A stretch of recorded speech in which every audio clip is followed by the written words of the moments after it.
There were numerous call girls available, and many robbers were present. Not only that, but animal hunting was conducted regularly, and the locals referred to all of this as the Bee-Balin Hell. Suddenly, a boy named Rise Bee-Balin appeared and shouted, "That's it." He couldn't take it anymore. There, we learned that the land had become barren and was plagued by vermin, and no one could find a decent person there. Even the soup the boy was eating contained weed. Actually, Rise was born into a noble family, yet he didn't have any type of luxuries in his life. Rise wondered whether a noble didn't have the right to live in elegance with all the money they had. Rise also suggested some types of luxuries there, but suddenly, he remembered that the people, as citizens, were in trouble. Rise shared that the subhumans and infielders had been chased away, and the man who had started all this was an alcoholic and had drunk himself to death. Rise then received a letter that stated he was the new lord of the Bee-Balin territory. Upon reading it, he became furious, as he had never imagined he would become a lord at such a young age. Rise also shared that he only possessed healing magic in comparison to his parents. His parents could use both offensive and defensive magic, which kept them unharmed overall. However, at this rate, he feared he would be chased away by the vicious people of that place. Rise was running back and forth in a state of tension as the new lord. Suddenly, someone broke the wall of his house, and Rise heard an anonymous voice asking him if he was the new lord. The anonymous person also shared that they were fed up with the nobles and were there to seize Rise home. Rise wondered what was happening and why they were suddenly attacking him. One person from the group explained that until now, they had to flee from nobles due to their offensive magic, but now that Rise was unable to use magic, they had the advantage. Hearing all of this, Rise began to wonder if they were truly here to harm him. He contemplated whether groveling at their feet might work, but despite being frightened, Rise managed to maintain his composure. Upon seeing Rise composed demeanor, the people who had come to harm him grew apprehensive, questioning whether the news of Rise's inability to use magic was false. This uncertainty turned into anger. The man went for punching Rise, sharing that he had lost his arm due to nobles who had cut it off as a cruel jest while he worked as a gardener. Witnessing this, Rise became frightened and, with his eyes closed, used his healing magic to try and help. Seeing Rise's magic in action, everyone was shocked. The man who had intended to harm Rise was taken by surprise as his hand began regenerating, returning to its original form. He couldn't contain his joy as his arm grew back. Rise was furious with himself for his foolishness, realizing he had used his magic to heal an enemy. Suddenly, the man grabbed Rise's leg, causing Rise to become even more terrified. However, he managed to maintain his composure and didn't show any outward reaction. Out of nowhere, Rise heard the man thanking him. One person began murmuring about how a noble used his regeneration magic on a commoner, questioning how it was possible. Another person chimed in, expressing disbelief since they had never seen limbs being regenerated by healing magic before. Rise seized the opportunity to save himself by declaring that he was their lord and promised to heal them. He proceeded to use his healing magic to mend everyone else who was present. After being healed, everyone was filled with gratitude and began thanking Rise. Rise realized that this was a turning point for him, as the population there was severely wounded, and by healing them, he could potentially make everyone his allies. Rise made the decision to be on the good side of his citizens, and he named this transformation the Rise of the Lowland Lords. The scene then shifted to a few days later, where a girl stood at the ridge side of the territory. She was there to check on the new lord, a noble who was using his healing magic to help the commoners. Chapter 2. Rise shared the public's opinions on Bee-Balin barony, referring to it as the most challenging territory in the world. It was a place where injured individuals had nowhere to seek refuge. However, it was time for the situation to transform, as Rise had recently assisted in healing the final resident of this territory. The last two individuals were overjoyed and marveled at Rise's magical abilities, expressing their admiration by commending his compassionate nature. Rise, in turn, modestly mentioned that if it meant the betterment of his territory, it was a small effort for him. In truth, Rise found himself pondering whether his actions were solely for self-preservation and forging alliances. As he wandered through his territory, a person approached him, eager to share something, but Rise interrupted, saying that he already understood. Rise then employed his healing magic on the person, who was miraculously restored. The individual expressed gratitude and mentioned plans to return to work. Rise couldn't help but contemplate the usefulness of his magic in such situations, but he also felt a sense of happiness, knowing that he could lead a more comfortable life with their support. Suddenly, someone inquired if he was Mr. Rise. As Rise turned around to identify the person, he was taken aback by her exquisite beauty and graceful figure. He asked about her, and the young woman introduced herself as Alicia. She explained that she had some questions she wanted to ask Rise. Rise agreed to answer Alicia's questions. She expressed her gratitude and then unexpectedly moved closer to him. Alicia went on to explain that in the state of Sophiism, magic was regarded as a noble power granted by God. Therefore, using it on ordinary people was considered outrageous. She then gestured towards Rise and pointed out that he had indeed used his magical powers on ordinary people. Hearing this, Rise began to question whether there was truth in her words. Alicia went on to explain that Sophiism was a fabricated religion created by royalty, but they, the demiurgeons, held a different belief. They recognized magic as a means to save and guide people. Rise then shared his thoughts, feeling as though he was being condemned by the state religion, and no matter what he did, he was a target for suppression. Alicia responded by saying that Rise was an embodiment of their beliefs, and she wanted him to embrace demiurgism. Rise, however, attempted to refuse her by mentioning the surrounding circumstances. Alicia reassured him that there was no need for him to hide, as there were already many believers within the territory, approximately 100 of them. This revelation left Rise in shock. Overwhelmed by this news, Rise took Alicia's hand and asked if he could join demiurgism,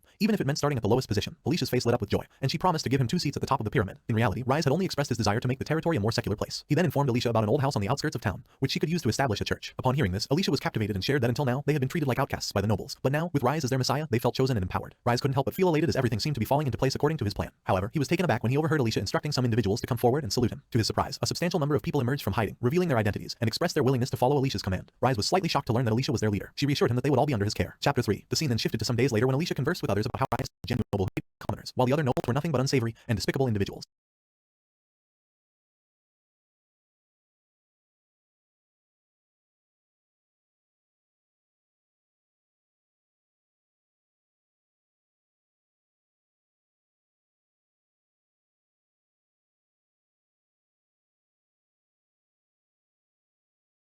Rise observed with wonder as he noticed what his sister was up to. Despite their immense popularity among the commoners, their numbers had grown significantly. They had even managed to reconstruct the old meeting house through their magic and hard work. Furthermore, they regarded him as their messiah. In light of this, Rise made the decision to exploit this situation for his personal benefit. Suddenly, someone called out to him, and when Rise turned, he saw Afro. Rise shared with Afro that he had noticed Afro had grown even stronger. Afro responded, crediting Rise for his newfound strength. Then, Afro informed Rise that they had encountered a problem and asked if Rise could join them to address it. During their journey, Rise learned that a group of beastmen was attempting to unlawfully seize control of the thicket. Afro also revealed that these beastmen hailed from the country they had dismantled 2 years ago. Rise assured Afro that he would consider what he could do, but deep down, he was filled with fear at the prospect of confronting them and equally anxious about abandoning them. Upon their arrival, Afro inquired about the situation. A person in the area responded, explaining that there had been no changes. The beastmen still held the thicket and closely monitored their movements. As they surveyed the area, they noticed a significant presence of beastmen. Rise mentioned that he could sense a strong undercurrent of hostility among them. Afro then expressed his doubts, noting that among the beastmen, there were likely children, women, and elderly individuals who might not be fighters. He questioned whether they should pursue a confrontational approach. Rise firmly rejected the idea of direct confrontation, concealing his fear of a battle with the beastmen. Instead, he urged everyone to attempt a peaceful dialogue. As he observed the multitude of beastmen, he contemplated the potential use of his magical abilities to influence the situation. Rise, asserting his position as the lord of the Bee-Balin barony, expressed his desire to converse with their representative. However, his intentions were interrupted when an arrow